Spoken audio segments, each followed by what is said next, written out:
Bien.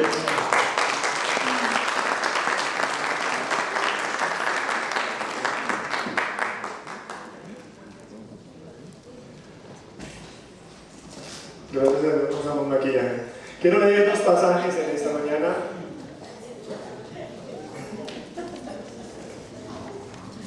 Y le voy a pedir el favor que los escuche, pasajes literales. El uno está en Mateo en el Evangelio de Mateo capítulo 24 y está del verso 32 al verso 42. Dice así la palabra de Dios: de la higuera aprended la parábola, cuando ya su rama está tierna y brotan las hojas, sabéis que el verano está cerca. Así también vosotros, cuando veáis todas estas cosas, lo que estamos viendo, conoced que está cerca a las puertas. De cierto os digo que no pasará esta generación hasta que todo esto acontezca. El cielo y la tierra pasarán, pero mis palabras no pasarán. Pero del día y la hora nadie sabe, ni aun los ángeles de los cielos, sino solo mi Padre. Mas, como en los días de Noé, así será la venida del Hijo del Hombre. Porque como en los días antes del diluvio, estaban comiendo y bebiendo, casándose y dando en casamiento, hasta el día en que Noé entró en el arca, y no entendieron hasta que vino el diluvio y se los llevó a todos, así será también la venida del Hijo del Hombre. Entonces estarán dos en el campo, el uno será tomado y el otro será dejado. Dos mujeres estarán moliendo en un molino, la una será tomada y la otra será dejada. Velad pues, porque no sabéis a qué hora ha de venir vuestro Señor.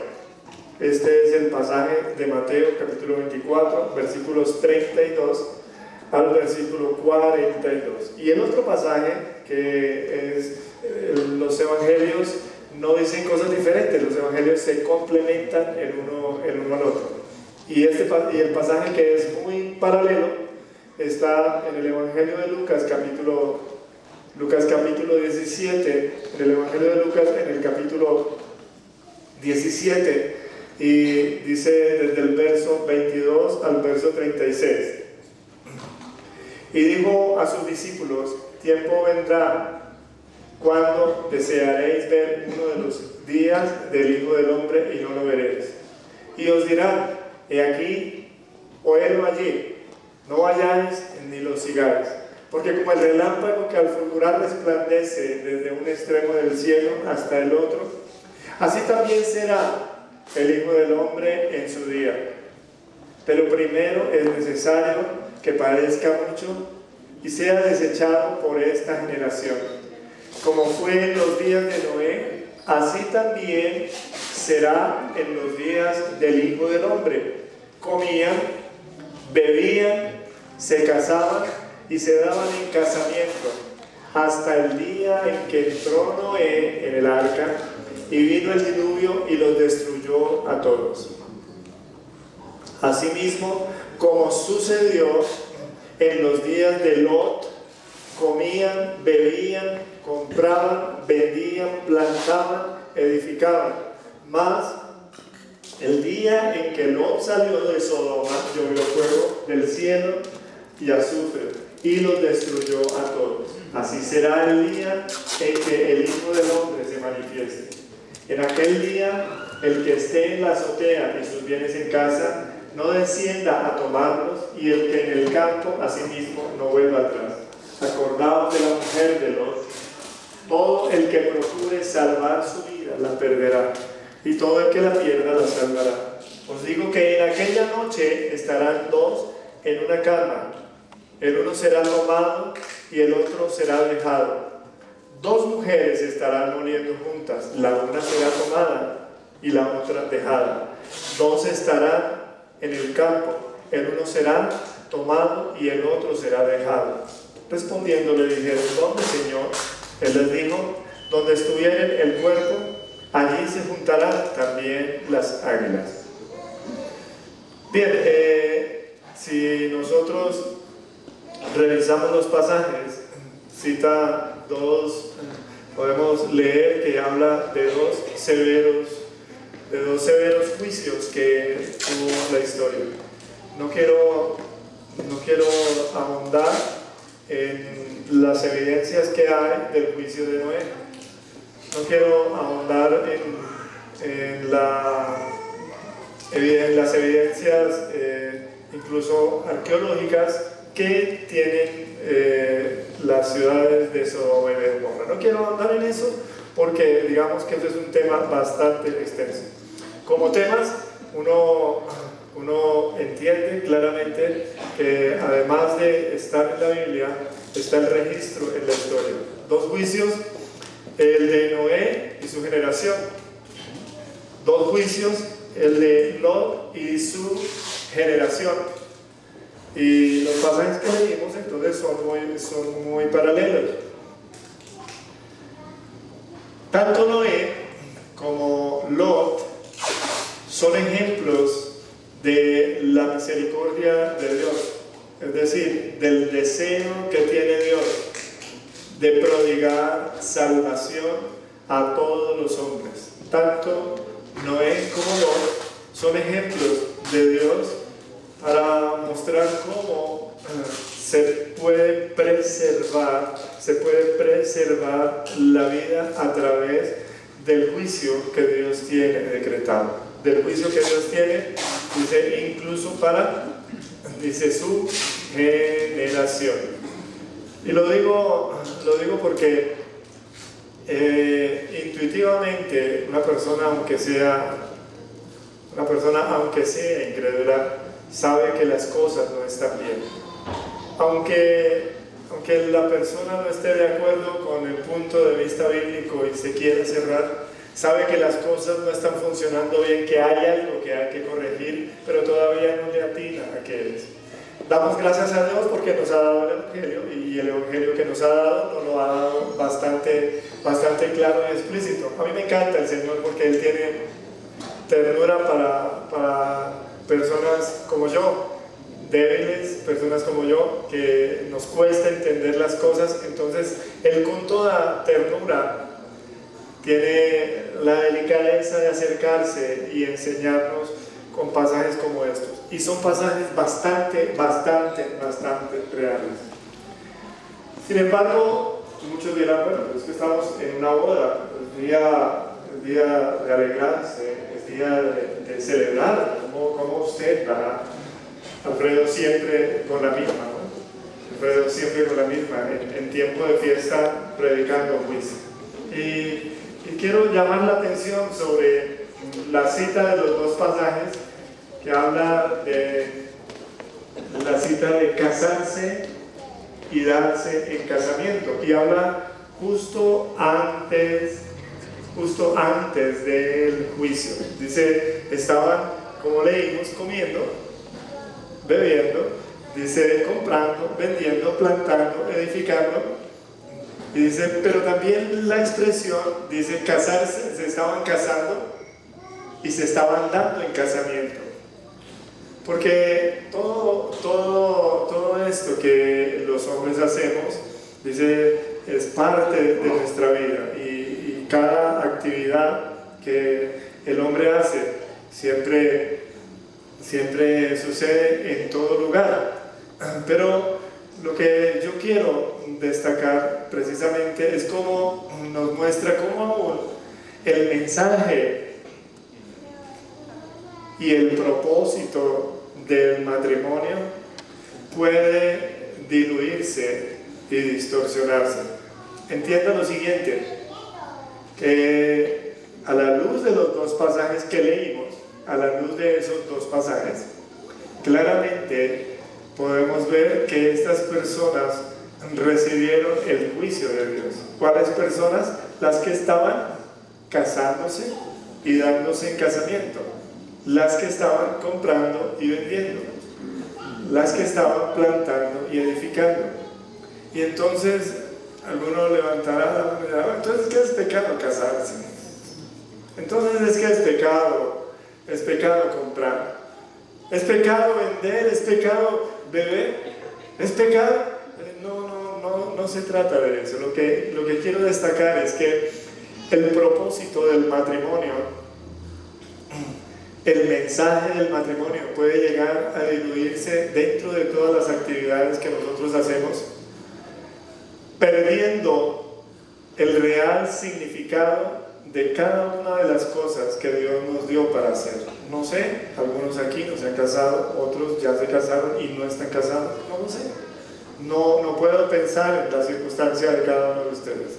Lo que claramente quiero decir es que aún las personas que estaban practicando el matrimonio, porque lo dice, casándose y dándose en casamiento, fueron partícipes del juicio, recibieron el juicio de Dios. Y uno revisando un poquitico qué sucedió con la generación de Noé para que los que se casaban y se dieran en casamiento fueran partícipes del juicio de Dios. Pues bien, cuando uno revisa la generación de Noé, una fue la característica de esa generación. Dice que el pensamiento de sus corazones era de continuo el mal. Sin embargo, cuando Dios comienza a dar el mensaje en el Génesis capítulo 6, dice claramente que la perversión de los hombres sucedió cuando los hijos de Dios se mezclan con las hijas de los hombres. Así dice la Escritura.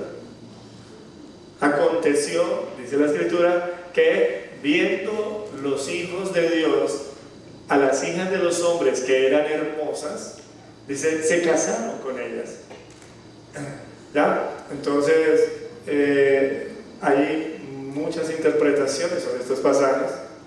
No quiero entrar sobre esas interpretaciones, porque algunos dirán, no, mira, ese pasaje habla sobre los Nefilim, esos pasajes hablan sobre... ¿sí? Bien, lo que yo quiero establecer es que lo que dice el pasaje, en lo que la generación de Noé, siendo conocedores de Dios, recibieron, como dice la Escritura, justa retribución por su conducta, fue que se mezclaron. La mezcla con personas dice desiguales de credo, desiguales de convicción, desiguales de conducta. Entonces, repito, no voy al significado literal del pasaje, pero lo que la escritura censura es la mezcla de los hijos de Dios con los que han perdido el estatus de hijos de Dios. Es lo que dice la Escritura. Y bajo ese parámetro, entonces nosotros entendemos que Dios no es que haya prohibido casarse, sino que dice, advierte sobre la mezcla que puede haber al casarse. Y esto es, dice claramente, la distensión de los principios. Es decir, ya no hay condiciones, sino todo se vale. La generación de Noé simplemente, precisamente dice, vieron los hijos de Dios a las hijas de los hombres y vieron que eran hermosas. ¿Cuál fue la razón por la que se casaron? Porque eran hermosas. Dice, y se llegaron a ellas y les siguieron los hijos. Bueno, el pasaje es bastante hermoso y hay libros enteros sobre esta explicación. Quiero rescatar que la generación de Noé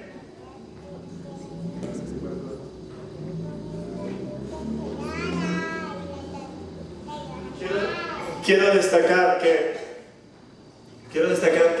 la generación de Noé fracasó en su llamamiento y se mezcló, dice, olvidando sus principios y olvidando su llamamiento. Por eso estoy diciendo que el que olvida el mensaje del matrimonio y el que olvida el propósito del matrimonio viene a ser parte del juicio y dice, recibe justa retribución. Justa retribución. Dice, porque ignoraron a Dios y las advertencias de Dios. Y igual sucede también con la generación de Lot. Cuando leemos aquí, dice que Lot fue sacado de la ciudad y la ciudad fue destruida. Es interesante cómo hay bastantes estudios arqueológicos sobre la ubicación de Sodoma, sobre la ubicación de Gomorra. Parece muy cierto que lo que hoy conocemos como el mar salado, en Israel se le dice el mar salado, nosotros le conocemos como el mar muerto, que es el punto más bajo de toda la tierra. Dice que está 400 metros abajo del nivel del mar. Dice que tiene mucho misterio y encierra mucho misterio porque se encuentran los restos de fuego y se encuentran los restos de azufre. Lo que leímos ahorita en Lot es que esta generación también cae en la misma categoría. Si estaban comprando, si estaban vendiendo, si estaban plantando, si estaban edificando, si estaban casándose y dándose en casamiento, dice, también fueron partícipes del juicio. Y uno se pregunta, ¿por qué fueron partícipes del juicio? Pues bien, ya Sodoma y Gomorra, el solo nombre de Sodoma y Gomorra es un símbolo de perversión. De hecho, la palabra sodomía, usted sabe lo que apunta, ¿cierto? Entonces, uno puede saber que Sodoma se hizo el emblema de todo lo que se considera desorden sexual. Desorden sexual. Quiero que me entiendan lo que dice la Escritura. Porque en el cuerpo se expresa, es decir, el sexo expresa la perversión de la mente y de los corazones. Ese desorden sexual, claro, yo estoy hablando de Sodoma. Usted dirá, no, eso fue en Sodoma, eso no es acá. Relaciones extramatrimoniales, relaciones sexuales extramatrimoniales. Eso fue en Sodoma, eso no fue acá. O sea, por fuera del matrimonio, eso fue en Sodoma. Uniones libres. No, eso fue en Sodoma. ¿Se ha escuchado la expresión hoy de relaciones abiertas? Dos personas que tienen, cópula, sin ningún compromiso de nada, ni cohabitan, ni se respetan, y cada uno tiene lo que pueda tener. Esas son relaciones abiertas y son muy comunes hoy. En nuestra sociedad, son muy comunes. Los jóvenes practican mucho las relaciones abiertas. Además de eso, vemos divorcios.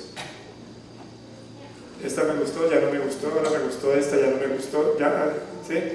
Y decía un hombre, estoy buscando la mujer de mi vida, y tenía hijos con cada una, estaba buscando la mujer de su vida, ¿sí? Eso se presentaba en Sodoma. El ayuntamiento homosexual, yo no le puedo llamar matrimonio, perdón. El ayuntamiento homosexual, sea femenino, sea masculino, es un ayuntamiento solamente, porque no se da para más. Son claramente los síntomas de la pérdida. Los síntomas de la pérdida del mensaje y el propósito del matrimonio.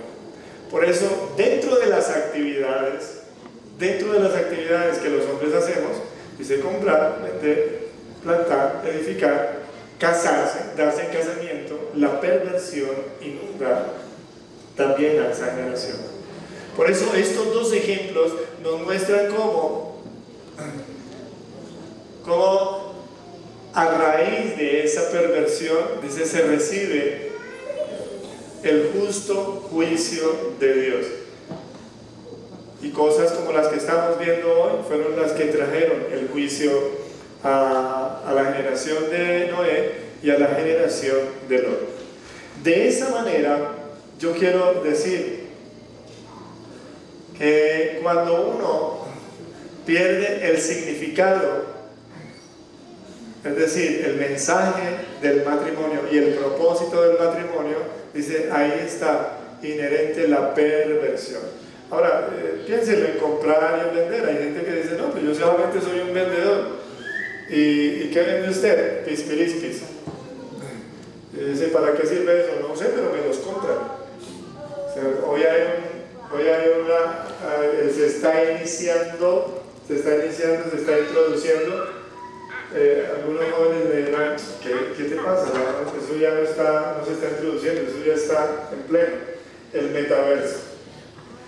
Entonces, es un mundo de mentiras, un mundo de fantasías, un mundo de sensaciones, un mundo de emociones que no son reales, pero que están en medio de toda la sociedad. Y lo más interesante de esto es que dice claramente que es lo que más produce dinero.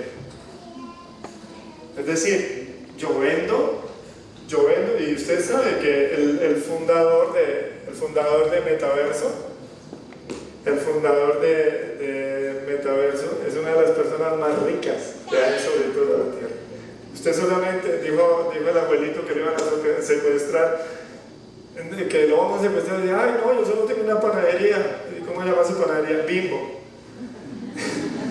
Chiquitica la panadería, ¿no? Digo esto, ¿por qué? Porque uno le dice, no, pues yo solamente me inventé el metaverso, el que me lo quiera comprar, que me lo compre, yo no tengo la culpa si usted me quiere comprar eso, igual la pornografía, lo que me quieran comprar, si eso produce dinero, simplemente yo estoy vendiendo, el que me quiera comprar, me compra. El comprar, el vender, se puede llegar a pervertir de una manera tan profunda que nosotros no lo podemos entender. Y esto está catalogado dentro de las actividades del hombre. Por eso, de igual manera, el matrimonio fue pervertido. Y uno dice, ¿por qué? Dice, porque el matrimonio tiene un mensaje y un propósito. Y cuando no está ese mensaje y ese propósito, la práctica del matrimonio está bajo el juicio de Dios. ¿Entiendes?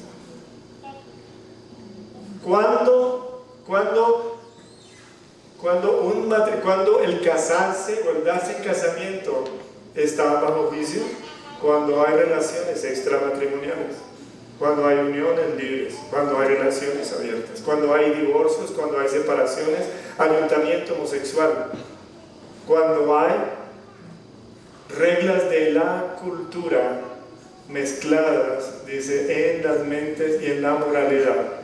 Hoy el problema de las jovencitas son los embarazos. Ellas dicen que no quieren quedar embarazadas. El problema no es el embarazo. Si una niña queda embarazada, en última recibirá apoyo de quien quiera. Pero el problema es que no quede embarazada y siga practicando la perversión sexual. Esto es parte de la perversión que hay en la sociedad. ¿Por qué digo esto? ¿Y por qué tomamos las cosas de manera tan cruda? Porque por dos cosas entonces viene la perversión. Por un lado, lo que motiva. ¿Qué motivó a la generación de Noé a mezclarse? Dice, lo que vieron sus ojos. Lo que vieron sus ojos. No valió lo que papá te advirtió, no valió lo que tu mamá te advirtió, no valió lo que aprendimos, no valió las buenas costumbres. ¿Qué prevaleció? Lo que vieron mis ojos. Por eso las motivaciones y el propósito. Hay algunos que me decían, Señor, con toda desfachatez, yo sí de verdad quiero casarme. Le digo, ¿verdad?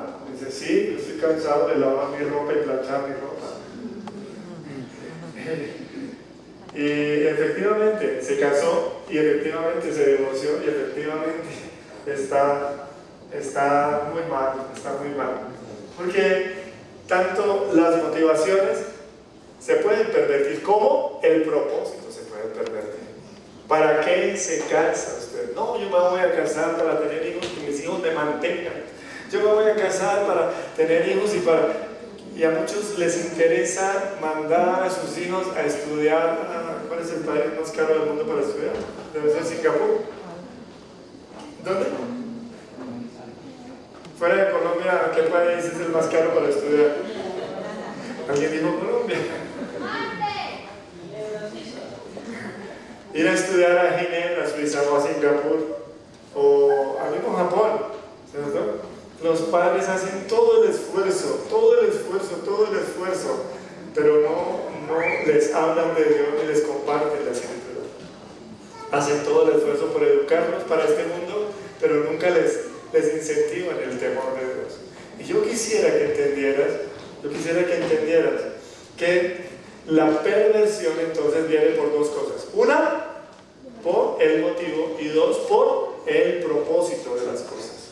No son en sí las actividades, no es comprar, vender, no es plantar, edificar, porque eso lo hacemos todos. De hecho, hoy tenemos quienes se están casando y dándose en casamiento, y algunos les podrían advertir: pero no se pueden casar porque es el último tiempo, y si Dios viene esta noche y los encuentra casándose y dándose en casamiento. No, es que eso no es la perversión. La perversión viene por el motivo y el propósito, son dos cosas diferentes. Y esto es lo que nos reúne hoy. ¿Entiendes? ¿Qué nos reúne hoy? Nos reúne hoy un matrimonio con perfecto motivo y con perfecto propósito. Porque, repito, no es casarse o no casarse. Alguien diría: no, es mejor no casarse. ¿Y por qué? Otro diría: ay, es mejor casarse. Otro diría: es mejor tener hijos. Otro diría: no, es mejor no tener hijos con lo que comen. Ahora, ahí habla de beber, es una cosa que todos debemos hacer, tenemos que beber. En otra porción dice emborracharse, que eso es otra cosa. ¿Entienden? Por eso, ¿qué es lo que le da sentido al matrimonio como a todas las otras actividades del hombre? Dice, lo que le da sentido a cada actividad del ser humano es si está en Dios lo que haga, si está en Dios, tanto el motivo como el propósito. Si está en Dios es, escúchamelo bien, si está en Dios, ¿qué? En obediencia, en amor y para agradar a Dios. Solo cuando nosotros entendemos esto, entonces podemos encontrar el verdadero significado y el verdadero propósito del matrimonio. ¿Cuándo? Solo y únicamente cuando estamos en Dios. Estamos en Dios. ¿Entienden? De otra manera, el matrimonio, perdónenme que llame el matrimonio será cualquier cosa. El matrimonio será cualquier cosa. Casar dos perritos, casar dos gaticos, casar las dos mosquitas. Dice que el cura terminó de aplaudan a los Dios.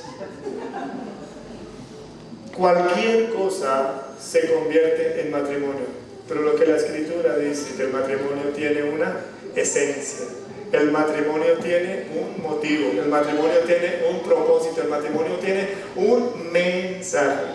Solo si estamos en Dios podremos entender el verdadero sentido del matrimonio y sus beneficios. Por eso hoy el matrimonio está desprestigiado, porque el común de los hombres, dice, no tienen sus vidas en Dios. Y esta es la diferencia cuando nosotros leemos los dos pasajes, el pasaje de Mateo capítulo 24, cuando nosotros leemos el pasaje de Lucas capítulo 17, cuando leemos estos dos pasajes, entonces vemos que unos son preservados y los otros son aniquilados. La diferencia entre el que es tomado, porque ahí dice, estarán dos, fíjense que los dos estaban haciendo la misma actividad, están yendo por el camino dos, el uno será tomado y el otro será dejado. Dos estarán aún durmiendo. Dice, el uno será tomado y el otro será dejado. Dice, dos estarán en el molino, es decir, trabajando. Dice, el uno será tomado y el otro será dejado. ¿En qué estriba la diferencia de ser tomado o ser dejado? ¿En qué estriba la diferencia de ser salvado del diluvio? Porque esto es lo que nos cuenta también la historia de Noé, que en el arca se salvaron 8 personas. Dice que si esa actividad estaba en Dios, si esa actividad era, como lo decía ahora, si esa actividad está en Dios, si esa actividad la motivó Dios y tiene como propósito glorificar al Señor en obediencia, en amor, para agradar a Dios, entonces se encuentra el verdadero significado del matrimonio. Por eso Noé fue preservado del juicio, a pesar que su generación estaba corrompida. Lot fue preservado del juicio, a pesar que aún sus mismas hijas estaban corrompidas. ¿Dónde está la diferencia? En si lo hacemos para nosotros mismos o lo hacemos para Dios. ¿Entiendes? Para la gloria de Dios, en lo que se haga. La Escritura dice, en la primera carta del apóstol Pablo a los Corintios, en el capítulo 10, sí pues, y me parece estar oyendo al apóstol Pablo después de haber narrado el juicio a la generación de Noé y el juicio a la generación de Lot, porque la gente tiende a preguntar, bueno, Alfredo, ¿será que yo me puedo casar? Bueno, ¿y por qué te quieres casar? Y dice, no, es que no me aguanto. Entonces, yo primero le digo, revisa tu vida, que esa no es una motivación correcta. Esa no es una motivación correcta. Pero si viene un hombre que ha caminado con Dios y me dice, Alfredo, me quiero casar, entonces yo simplemente quedo asombrado, me siento en la silla y le digo, ay, güey. ¿Dónde está la diferencia? Si está en Dios o no está en Dios. ¿Entiende? Por eso el apóstol Pablo dice con tanta ternura, con tanta ternura a todos los que preguntaron, ¿me puedo casar? ¿Puedo comprar? Pero es que, miren, me salió una ganga de un carrito, me salió una ganga de un apartamento, me salió una ganga de una finquita, me salió una ganga de un condominio, me salió una ganga, ¿lo puedo comprar? Y el apóstol Pablo, con toda ternura, después de leer estos pasajes, dice, sí, pues, coméis o bebéis o hacéis otra cosa, hacedlo todo para la gloria de Dios. En la carta del apóstol Pablo a los Corintios, en el versículo 31, si pues coméis o bebéis o te casas o recibes el casamiento, dice, hazlo para la gloria de Dios. ¿Por qué? Dice, porque encontrarás el mensaje y el sentido de lo que yo quiero para ti. Dice, y recibirás todos los beneficios que acarrea hacer las cosas para Dios. Por eso, hoy, el que primero es honrado en este lugar es Dios. Y puedo decirlo con toda certeza, que el primero a quien se honra en esta boda es a Dios. No buscamos promocionarnos a nosotros, no buscamos promocionar nada, sino queremos honrar a Dios. Ellos tienen una alegría en el corazón de querer compartir, de querer compartirla con nosotros, y nos han invitado a participar, por eso ustedes se les llaman invitados en esta mañana. Yo mismo me siento invitado en esta mañana, ¿cierto? Hay alegría en esta boda, hay alegría. No hay quien diga, yo puedo libremente pasarme la pregunta, que si hay alguien que se oponga, ¿cierto? Yo puedo pasarme libremente, pero sé que nadie se opone. Cuando se enteraron que eran novios, todo el mundo dijo, ¡ay, tan divinos! De una vez mi muñeco, de una vez los pintaron y dijeron, ¡wow! ¿A qué horas? ¿Dónde? Alfredo me sorprendió. Y no, el sorprendido soy yo. Hay alegría.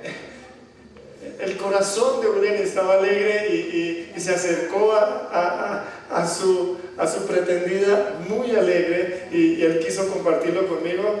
Y se me declaró y casi me desmayo. Por favor, un vaso de agua. No, yo no lo podía asimilar.